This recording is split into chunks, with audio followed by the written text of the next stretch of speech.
নমস্কার। ক্যালেন্ডারের হিসেব মতো তো শীতকাল এসে গেছে, কিন্তু এখনও আমরা অনেকেই বলছি, আমরা অনেকেই দেখছি যে সত্যি এখনও জমিয়ে শীতটা তেমন পড়েনি। তা বলে আমাদের আশা করতে মুশকিল কি? দেখুন, একটু অপেক্ষা করা যাক। মনে হয় যে এবছরটা না হলেও 2025-এর গোড়ার দিকে হয়তো শীতটা আর একটু জমিয়ে পড়বে। শীতকালটা আমরা সবাই নিজেদের মতো করে উপভোগ করি। প্যাচপ্যাচে গরমের হাত থেকে রেহাই পাওয়া যায়। ছোটবেলায় আমরা সবাই একেবারে উদ্গ্রীব হয়ে থাকতাম কবে একটু ঠান্ডা পড়বে, কবে সে আমরা সন্ধেবেলা ব্যাডমিন্টন খেলবো, কবে আবার সেই দুপুরবেলা ময়দানে গিয়ে একেবারে ক্রিকেট খেলতে পারবো। এখন সময় পাল্টেছে, বয়স পাল্টেছে, এখন আবার অন্যরকম সমস্যা। এখন আমরা ভাবছি, আমরা চিন্তা করছি যে আচ্ছা, শীতকালে কি আমাদের শরীরের সমস্যা কিছু বেড়ে যায়? মনে পড়ে যে অনেক দিন আগে থেকে যে ঠাকুমা দিদিমারা আমাদের বলতেন যে শোনো, শীতকালে কিন্তু খুব সাবধান থাকবে, কারণ শীতকালে অসুখ বিসুখ বেড়ে যায়। তো এই কথাটা মনে একটা আবছা মনে ছিল বটে। হঠাৎ করে চোখে এই ব্যাপারটা নিয়ে ঘাঁটতে ঘাঁটতে চোখের সামনে কিছু সায়েন্টিফিক পাবলিকেশন, সায়েন্টিফিক আর্টিকেলস বেরোলো। এগুলো দিদিমাদের কথা নয়, এগুলো একেবারে কড়কড়ে কঠিন বিজ্ঞান চর্চা। এবং যেসব দেশে প্রবল ঠান্ডা পড়ে, যেমন ক্যানাডার কথা চিন্তা করুন। ক্যানাডায় তো ভয়ঙ্কর ঠান্ডা পড়ে। বিশেষ করে ক্যানাডার একটু যদি উত্তর দিকে ক্যানাডায় কোনো মানুষ থাকে না বললেই হয়। ক্যানাডার বহু শহর আছে, ক্যালগারি, মন্ট্রিয়ল, যেখানে অনায়াসে আপনার -10-15 ডিগ্রি সেন্টিগ্রেড হয়ে যায়। গরমকালে যদি ওদের 2-3-4 ডিগ্রি টেম্পারেচার থাকে, তাহলেই ওরা আনন্দে লাফিয়ে ওঠে। তো সেই রকম একটা জায়গার থেকে, ক্যানাডার থেকে একটা প্রকাশনা এলো, একটা পেপার এলো, যেখানে তারা কিন্তু আমাদের একেবারে হিসেব নিকেশ করে দেখিয়ে দিল যে ঠান্ডা যত বাড়বে তার সঙ্গে সঙ্গে আমাদের হার্টের সমস্যা। হার্টের কি সমস্যা? যে হার্টের সমস্যাটা আমাদের একেবারে দিন নেই রাত নেই তাড়া করে বেড়ায়, সেই হার্ট অ্যাট্যাক হবার সমস্যাটা ঠান্ডার সঙ্গে সঙ্গে বাড়তে থাকবে। আর ক্যানেডিয়ান পাবলিকেশনের দেখা দেখি এইরকম খানিকটা স্ট্যাটিস্টিক্স, এইরকম পরিসংখ্যানগুলো আমরা কখনো ইউরোপ থেকে দেখেছি, কখনো ইউনাইটেড স্টেটস থেকে দেখেছি। এবং মোটামুটি সবাই কিন্তু স্বীকার করে নিচ্ছেন যে আমাদের গরমের সময় বা নন উইন্টার এবং উইন্টার মান্থসের মধ্যে হার্টের সমস্যা, বিশেষ করে হার্ট অ্যাটাক বা মায়োকার্ডিয়াল ইনফাকশনের প্রবণতা, প্রেভেলেন্স, ইনসিডেন্স, সেটা অনেক অংশে বেড়ে যায়। এর পরের চিন্তাটা হলো, আচ্ছা, হার্ট অ্যাটাক যদি খানিকটা আমাদের শীতের দিকে বেড়ে যায়, তাহলে হার্ট অ্যাটাকের চিকিৎসার ফলাফল কি? আমাদের হার্ট অ্যাটাক কি শীতকালের দিকে আরও মারাত্মক হিসেবে দেখা যায়? যে হার্ট অ্যাটাক হওয়াটা কি শীতের কালে আরও খারাপ? তার রেজাল্টস অফ ট্রিটমেন্ট এটা কি আরও খারাপ? সেই খবরটাও কিন্তু ভালো নয়।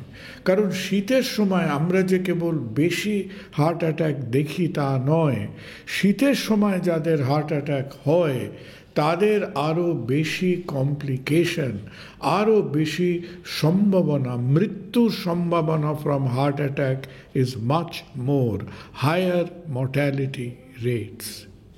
এখন আপনাদের ওই বিভিন্ন রকম বিদঘুটে গ্রাফ দেখিয়ে বোর করতে চাই না, কিন্তু মনে রাখতে হবে যে আমরা যে কথাগুলো নজর করছি এবং আপনাদের কাছে বলছি, এগুলো কিন্তু খুব একটা হালকা পাতলা মন গড়া কথা নয়। এর বিজ্ঞানসম্মত তথ্য প্রমাণ আমাদের হাতে বর্তমানে রয়েছে। তাহলে হার্ট অ্যাটাক বেশি হয়। হার্ট অ্যাটাক যখন হয় তখন তার ফলাফল তখন সেটা আরও বেশি মারাত্মক যখন সেটা শীতের সময় হচ্ছে।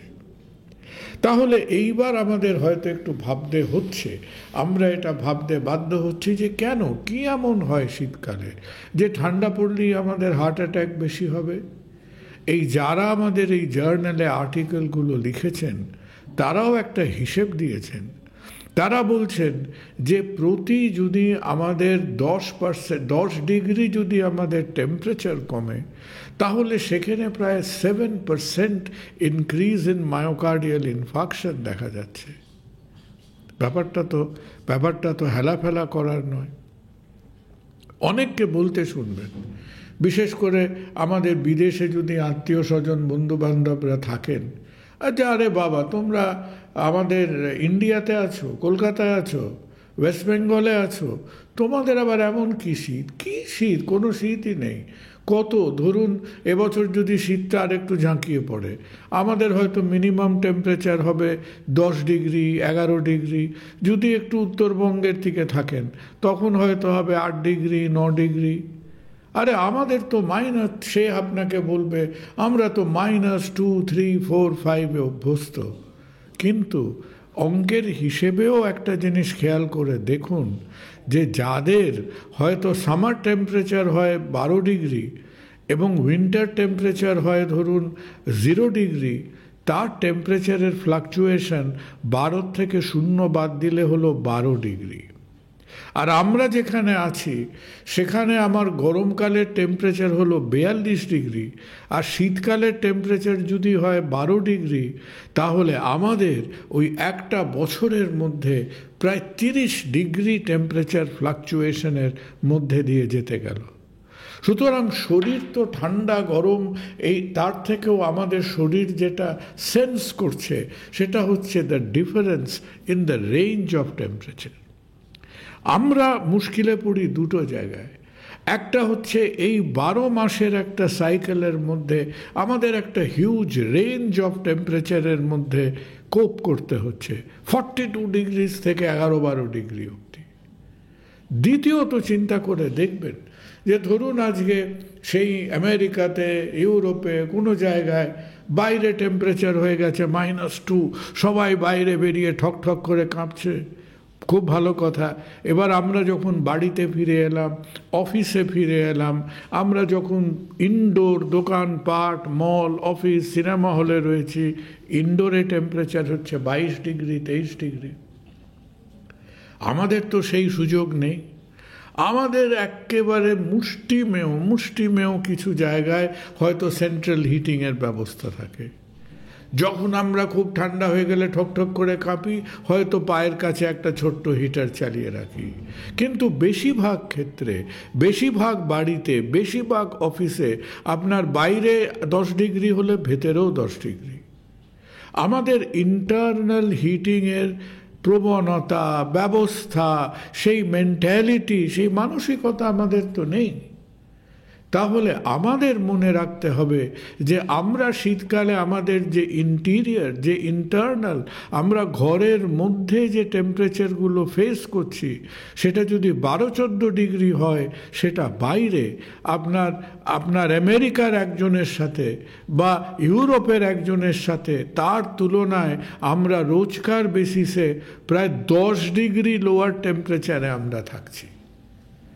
তাহলে আমরা হয়তো সেই বরফ দেখতে পাচ্ছি না, বা আমরা সেই সান্টা ক্লজের মতো একটা তুষারপাতের মধ্যে স্লে নিয়ে আমরা ঘুরে বেড়াচ্ছি না, but the effect of winter is significant. আমরা এখনও অনেকের মতো আমাদের দেশে শীতকালে হার্ট অ্যাটাকের ইনসিডেন্স কতটা বাড়ে সেটা কিন্তু এখনও হিসেব করতে পারিনি। কিন্তু আপনাদের সঙ্গে আমাদের এটা একটু সাবধান করতে হবে যে এই যে হার্টের সমস্যা বেড়ে যাচ্ছে, তার একটা কারণ হয়তো যে আমাদের শরীর যখন হিট, তার তাপ কনজার্ভ করতে চায়, তখন আমাদের এই চামড়ার তলায় যে সরু সরু আর্টারিগুলো আছে সেগুলোকে সে সংকুচিত করে, কনস্ট্রিক্ট করে। তাকে ফিজিওলজিক্যালি বলে ভেজো কনস্ট্রিকশন। তাহলে শরীর যদি ভাবে আরে বাবারে এই লোকটা ঠান্ডায় ঠকঠক করছে, আমাকে তাপটাকে কনজার্ভ করতে হবে, সে আর্টারিগুলোকে সরু করে ফেললো, কনস্ট্রিক্ট করে ফেললো, তার দুটো এফেক্ট। কি দুটো এফেক্ট? না অর্গানসদের মধ্যে ব্লাড সাপ্লাই কমতে থাকবে। হার্টের যতটা ব্লাড সাপ্লাই সে হয়তো একটু কম পেল, আমাদের পেটের যতটা বিভিন্ন অর্গান সিস্টেমসের রক্ত দরকার তারা খানিকটা কম পেল। এখন সেই কমটা যদি তাকে এফেক্ট না করে ভালো কথা, কিন্তু ধরুন যার হার্টের রক্তের সাপ্লাইটা কোনো ব্লকেজ টকেজ থাকার কারণে অলরেডি 50% কম ছিল, তার যদি ঠান্ডার কারণে আরও 20% কমে যায়, তার মানে তার ব্লাড সাপ্লাই তো প্রায় 30% এসে দাঁড়ালো। That is very critical for the patient. তাহলে প্রথম কথা হচ্ছে ব্লাড সাপ্লাই কমে যাওয়াটা। দ্বিতীয়ত যে ব্যাপারটা হয় যে যখন আমাদের এই ব্লাড ভেসেল আর্টারিগুলো কনস্ট্রিক্টেড বা সংকুচিত হয়ে পড়ে, তখন হার্টের ওপরে কাজের চাপটা আরও বেড়ে যায়। Heart has to work even harder. তাই যাদের হয়তো হার্টটা একটু দুর্বল, যারা হয়তো হার্ট ফেলিয়ার ধরনের ট্রিটমেন্টের মধ্যে থাকেন, তাদের হার্টের কাজের চাপটা আরও বেড়ে গেল। সুতরাং চান্সেস অফ হার্ট ফেলিয়ার, শ্বাসকষ্ট হওয়া, হাঁকপাক করা, শরীরে জল জমে যাওয়া, কারণ হার্ট সেই ওয়ার্ক লোডটা নিতে পারছে না, দ্যাট অলসো ইনক্রিসেস। এর হাত থেকে আমাদের উপায় বা নিষ্কৃতি কি? এর হাত থেকে আমাদের উপায় আছে, যারা ধরুন অ্যাঞ্জাইনা আছে, যাদের ডাক্তাররা হয়তো বলেছেন দেখুন আপনার হার্টের ব্লাড সাপ্লাইয়ের একটু সমস্যা হলেও হতে পারে, কেউ কেউ হয়তো হার্ট মাসেল উইক বলে হার্ট ফেলিয়ারের ট্রিটমেন্টে আছেন, তাদের কিন্তু প্রথম কথা হলো এক্সট্রিম ফ্লাকচুয়েশনস অফ টেম্পারেচারগুলো অ্যাভয়েড করতে হবে। ঠান্ডা বেড়ে গেছে, বাইরে বেরোতে ইচ্ছে করছে না, বেশিরভাগ সময়টা ঘরের মধ্যে আছি, ঘরের মধ্যে যদি যেখানে আমরা বেশিরভাগটা সময় বসে আছি বা শুয়ে আছি, সেখানে যদি আমরা নিজেদের প্রথমত যথেষ্ট গরম জামা কাপড় ব্যবহার করতে হবে। আর আমাদের যে ঘরগুলোতে আমরা বেশিরভাগ সময় কাটাচ্ছি, সেখানে যদি অল্প স্বল্প একটু হিটিং ব্যবহার করা যায়, that is also not a bad idea. এর সঙ্গে সঙ্গে ঠান্ডা লাগছে বলে আমি একেবারে হাঁটা চলাফেরা বন্ধ করে দিলাম, সেটা কিন্তু কখনো করবেন না। বাইরে হাঁটতে ইচ্ছে না হোক, ঘরের মধ্যে হাঁটবেন। কারো যদি ঘরের মধ্যে বারান্দায়, ছাদে, উঠোনে, দালানে হাঁটাহাঁটি করার উপায় থাকে, সেটা করবেন। কারণ যত আমরা এক্সারসাইজ করব, যত আমরা শরীরের মধ্যে একটা হিট জেনারেশন সিস্টেমটাকে আমরা এনকারেজ করব। খাওয়া দাওয়া নিয়েও শীতকালে একটু আমাদের সাবধান হতে হবে, কারণ শীতকালে এটা দেখা গেছে যে আমাদের ওই শরীর নানানভাবে যে চারিদিকে কি করে ঠিক যেমন আপনার উনুনের আঁচটা নিবু নিবু হয়ে গেলে আপনি উনুনে আরেকটু বেশি কয়লা দেন তাপটাকে বাড়াবার জন্যে, আমাদের শরীর সেরম চারিদিকে খুঁজে যে কি করে আমি আমার শরীরের এনার্জি জেনারেশনটাকে বাড়িয়ে রাখবো, এবং সেই খোঁজাখুঁজি করতে গিয়ে দেখবেন হয়তো ব্লাড গ্লুকোজটা বেড়ে যাবে, লিপিড প্রোফাইলটা একটু বেড়ে যাবে। আর শীতকালে অনেক নেমন্তন্ন, অনেক খাওয়া দাওয়া, অনেক ফুড ফেয়ার, অনেক মেলা। আবার শীতকালে আমরা একটু খেতে টেতে ভালোবাসি, মিষ্টিওটাও হয়তো বেশি খাওয়া হয়ে যাচ্ছে। খাওয়া দাওয়াটা আমরা আনন্দ করি, আমরা খাওয়া দাওয়া করি, খাওয়া দাওয়ার দিকেও একটু চোখ রাখুন। আজকের এই ডিসকাশনের মধ্যে যেহেতু আমি একজন হার্টের মিস্ত্রি, হার্টের প্লাম্বার, হয়তো হার্টের কথাটাই বেশি বললাম।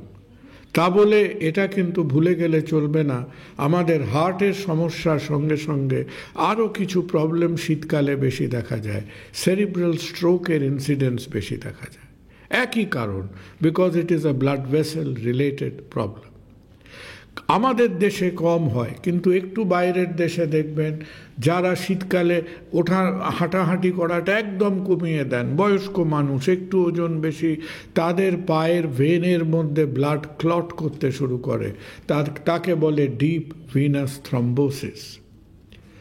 আর যদিও আমি সে ব্যাপারে একটা সাংঘাতিক এক্সপার্ট নই, কিন্তু যারা লাংসের সমস্যা বা পালমোনোলজি নিয়ে ডিল করেন, আমি অচিরেই আমাদের একজন কলিগকে অনুরোধ করব আপনাদের সাথে, বিশেষ করে যাদের বাড়িতে হয় খুব বয়স্ক লোকজন আছে, অল্প বয়সী ছেলেমেয়েরা আছেন, তাদের সঙ্গে বসে একটা আলোচনা করতে হবে যে কিভাবে শীতকালে হাওয়াতে অ্যাটমসফিয়ারে পলিউশন বেড়ে যায়, অ্যাজম্যাটিক টেন্ডেন্সি বেড়ে যায়, চেস্ট ইনফেকশন বেড়ে যায়, কিভাবে আমরা আমাদের রেসপিরেটরি কমপ্লিকেশন ইন উইন্টার কিভাবে আমরা সেটাকে কম রাখতে পারি। সাবধানে থাকুন, শীতকালটা উপভোগ করি, আমরা শীতকালের আনন্দটা আমরা নিই, কিন্তু একটু চোখ কান খুলে যেন থাকি, এই জিনিসটা যেন আমরা সজাগ থাকি যে কিছু কিছু সমস্যা শীতকালে বেড়ে যায়। ভালো থাকবেন, আবারও কথা হবে। নমস্কার। অস্ক্লেপিয়া হেলথে রয়েছেন নানা ক্ষেত্রের বিশেষজ্ঞ ডাক্তার, যারা আপনার সমস্ত চিকিৎসা ঘটিত সমস্যার সমাধান করে দেবেন অনলাইন। মাত্র কয়েকটি ক্লিকে বুক করে ফেলুন ডাক্তারের অ্যাপয়েন্টমেন্ট। ডাউনলোড করুন অস্ক্লেপিয়া হেলথ। ভালো থেকো।